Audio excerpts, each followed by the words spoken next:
안녕하세요. 저는 결혼한 지 2년 된 20대 후반 여자입니다.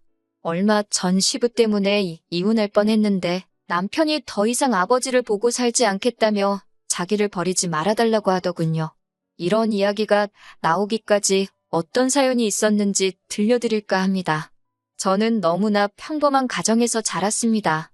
저희 아버지는 제가 태어났을 때부터 지금까지 한 회사에 다니고 계셨고 어머니는 전업주부셨어요. 경제적으로 풍족하지는 않았지만 큰 부족함도 없었습니다. 여고를 졸업한 뒤 서울에 있는 대학을 졸업했고 1년의 공부 끝에 구급 공무원에 합격했습니다. 큰 돈을 벌 수 있는 직업은 아니어도 정년도 보장되어 있고 연금도 있으니 부모님이 많이 좋아하셨어요. 주변 어른들은 여자 직업으로 공무원만 한 게 없다면서 이제 좋은 남자 만나서 시집만 가면 되겠네 하셨지만 생각보다 좋은 사람 만나기가 쉬운 일은 아니더라고요. 그래서 의도치 않게 몇 년을 솔로로 지내다 지금의 남편을 만나게 되었습니다. 남편은 같이 일하던 동료의 지인으로 증권사에서 근무하고 있었어요. 남편이나 저나 연애 경험이 많이 없어서 처음 두세 번 만날 때까지는 어색하긴 했지만 그래도 대화가 잘 통하고 같이 있으면 편해서 금방 친해질 수 있었어요. 그리고 1년 정도의 사간이 지났을 무렵 남편이 저와 결혼하고 싶다고 하더라고요. 결혼 이야기가 나오면서 남편의 가정사에 대해서 알게 되었어요. 남편은 당시 시부와 단둘이 살고 있었고 남편보다 3살 많은 신우는 이미 결혼해 타지에서 가정을 꾸리고 있었습니다. 시모는 남편이 중학생일 때 암으로 세상을 떠났다고 했습니다. 어쩌다 암에 걸리신 거냐고 물으니 자기도 어렸기에 잘은 모르지만 당시 시부가 시모의 친구분과 바람을 폈다고 하더라고요. 그 일을 알게 된 시모가 충격으로 몇 달을 앓았고 정확히 1년 뒤 유방암을 진단받았답니다. 병세는 급속도로 악화되어 결국 오래 버티지 못하고 세상을 떠나셨다고 해요. 그래서 남편은 지금도 시부가 밉지만 늙은 시부를 차마 모른 척 할 수가 없어서 같이 살고 있다고요. 시부 앞으로 나오는 약간의 연금과 남편이 번 돈으로 생활을 하고 있다면서 남편은 결혼을 해도 이 상황이 당장에 나아질 건 아니라고 솔직히 털어놓았습니다. 그렇지만 남편이 덧붙이기를 자기를 믿고 따라와 준다면 절대 제 눈에서 눈물 나게 하는 일은 없을 거라고 언제든지 저를 가장 생각하며 살겠다고 기회를 달라고 하더군요. 제가 이 이야기를 친한 친구들 몇몇에게 털어놓으니 반은 제 팔자 제가 꼬는 거라며 말렸고 반은 사랑한다면 한번 믿어보라고 하더군요. 결국 저는 남편을 믿어보기로 했습니다. 무엇보다 남편에게 제가 너무나 당연하게 누렸던 평범하고 따뜻한 가정의 행복을 느끼게 해주고 싶었거든요. 하지만 결혼을 해보니 시부는 상상 이상으로 어려운 분이셨습니다. 사실 결혼할 때 시부는 신우가 모시기로 했는데 갑자기 신우가 마음이 바뀐 건지 이런저런 핑계를 계속 대면서 모셔가길 미뤄서 어쩔 수 없이 저희와 같이 살게 되셨네요. 친정부모님은 제가 갑자기 시부를 모시고 살게 된 걸 걱정하시면서도 모르는 척하는 건 사람의 도리가 아니니 조금만 참고 견디라 하셨어요. 저 역시 사랑하는 남편을 생각하며 기꺼이 그렇게 할 생각이었고요. 하지만 새로운 동네에 이사를 하자마자 저희는 시부 때문에 얼굴을 들고 다닐 수가 없었습니다. 슈퍼마켓을 시작으로 가시는 곳마다 여자만 있으면 그렇게 희롱을 일삼으셨나 봐요. 본인 딴에는 농담이라고 해도 듣는 사람 기분 나쁜 그런 이야기들을 막 하시고 아무튼 체면이고 채통이고 하나도 없으셨습니다. 저희가 그러지 마시라고 하면 집안이 떠나가라 호통을 치시면서 자식놈들 다 필요 없다고 역정을 내시니 한 2달쯤 지났을 땐 동네에 저희 시부를 모르는 사람이 없는 지경이었어요. 하지만 무엇보다도 상황이 이렇게까지 최악으로 오게 된 건 시부가 다른 사람도 아니고 저희 이모를 희롱했기 때문입니다. 저희 이모는 현재 해외에 거주하고 계세요.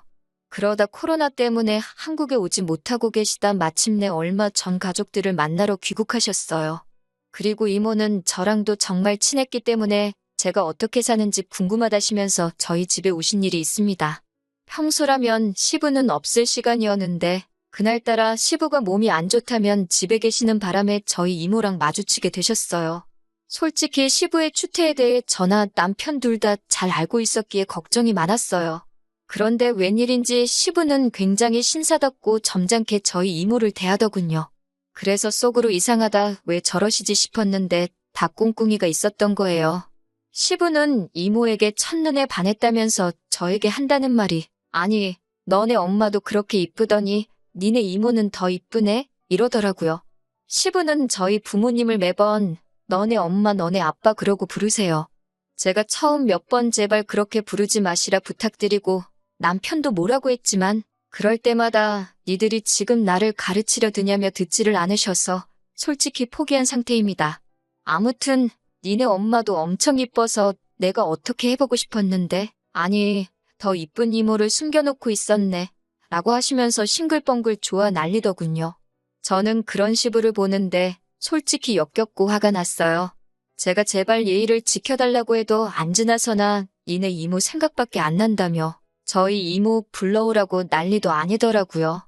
어쩜 그렇게 살결이 뽀얗냐느니 매끄러워 보인다느니 들을 때마다 이모한테 너무 미안하고 속은 메스껍고 죽을 맛이었습니다. 결국 저는 남편에게 시부 좀 어떻게 해보라고 진짜 소름 끼치고 같이 밥도 못 먹겠다고 화를 냈어요. 남편도 상황의 심각성을 인지한 듯 했고 시부에게 자꾸 이러시면 요양원으로 모실 수밖에 없다고 강하게 나가더군요.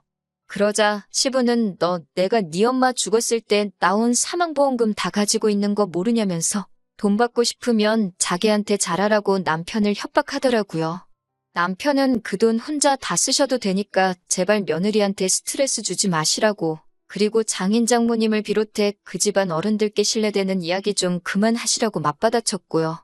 돈을 들먹여도 남편과 제가 꼼짝도 안 하니까 약이 오른 시부는 신우를 집으로 오라고 했어요. 그러더니 저희 모두를 앉혀놓고는 니들은 내가 외로워서 이렇게 몸부림을 치는데 자식이란 놈들이 이 주머니는 어떻습니까? 하고 갖다 들이밀어도 시원찮은 판국에 말야 라며 원성을 높이셨어요. 그러더니 저를 보면서 너는 며느리도 자식이라는데 내가 너네 이모를 이렇게 좋아하면 팍팍 밀어주지는 못하고 내가 네 이모를 잡아먹기라냐 어쩌냐며 적반하장으로 나오시더군요. 그러자 신우도 한술 더 떠서는 올케는 그러는 거 아니라며 외로운 늙은이들끼리 오순도순 살면 좋지. 그리고 가족끼리 더 끈끈해질 수도 있는 일인데 왜 그렇게 생각이 짧고 이기적이냐며 저한테 뭐라고 하더군요. 시부의 막무가내 성격을 완전히 신우가 빼다 닮았더라고요. 저는 며칠간의 고민 끝에 결국 남편에게 내가 천륜을 끊을 수 없고 하지만 도저히 시부랑은 같이 못 살겠다고 했어요. 남편은 착한 사람이라서 시부를 내쫓지 못할 거란 걸 알고 있었으니깐요. 하지만 남편은 제 생각과는 다르게 자기는 아버지를 안 보고도 얼마든지 살 수 있다며 자기 잘못도 아닌 일로 헤어지지 말자고 저에게 애원을 하더라고요. 저도 남편을 너무나 사랑했기 때문에 그런 남편의 태도에 정말 고마웠어요. 남편은 그 길로 시부에게 달려가 만약에 시부와 저 사이에 한 사람을 골라야 한다면 그건 바로 저일 거라면서 이 집에서도 그만 나가달라고 했어요. 그 소식을 들은 신우는 한 걸음에 쫓아와서는 시부에게 아버지, 우리 집으로 가요.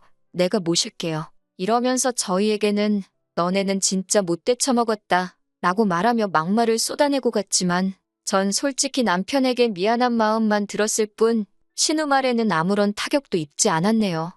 오히려 이번 기회를 통해서 정말 남편이 저를 위해서라면 뭐든지 포기할 수 있는 사람이라는 믿음과 확신이 생겼달까요? 그 이후로 남편과 저는 전에 없이 화목하고 다정한 하루를 보내고 있습니다. 그런데 듣기로는 시부가 정말로 돌아가신 시모의 사망보험금을 가지고 있던 게 아니라고 하더군요. 그 돈은 이미 진작에 다른 여자들한테 추근되면서 다 써버렸고 지금은 아무것도 없고 오히려 여러 여자들한테 빚을 져서는 가족인지는 어떻게들 알고 신우한테까지 연락이 오는 모양이더군요. 신우는 저희 남편에게 연락해서 같은 자식인데 왜 자기만 모셔야 하냐며 몇 번이고 눈물을 보이기도 하고 화를 내기도 했지만 남편한테 더 이상 그런 게 먹힐 리 없었죠. 결국 신우도 시부가 개털인 걸 알고 포기해버리고 양로원에 보냈다고 하더군요. 아버님을 모시기로 했다가 마음을 바꿨던 이유는 하나였습니다. 어머님이 돌아가시고 받았다는 그 사망보험금이 진짜인 줄 알았던 겁니다. 아버님을 한번 저버렸던 신우가 이제 와서 시부 편을 들며 우리한테 한 소리 한 것도 다 이유가 있는 행동이었던 거예요. 혹시나 늦게나마라도 시부 편 들며 효녀인 척 한다면 콩고물이라도 떨어질 거라고 생각했나 봅니다. 거짓말한 아버님이 양로원으로 내몰린 건 시부가 자초한 일이니 어쩔 수 없다는 생각이 들지만 어머님 사망보험금 노리고 효녀인 척 연기를 하며 우리에게 막말을 퍼붓던 신우 또한 시부가 동네방네 빌린 돈 때문에 오는 독촉 전화에 아주 골머리를 썩고 있는 것 같더라고요. 뿌린 대로 거둔다는 말이 괜히 있는 말이 아닌 것 같아요. 아무튼 그 소식을 들으니 며느리 된 도리로 두 사람에게 마음이 좋지만은 않았지만 아버님을 제가 모실 일도 없고 빌려간 돈을 제가 갚을 수도 없고 가만히 있는 것 말고는 더는 제가 해드릴 수 있는 게 없었습니다. 지금도 가끔 남편을 보면 미안한 마음이 들기는 해요. 그래도 어쨌든 제 남편을 세상에 존재하게 해주신 분이니깐요. 그렇지만 결심했습니다. 그런 고민으로 시간을 보낼 바엔 남편을 조금 더 사랑해주자고요. 들어주셔서 감사합니다.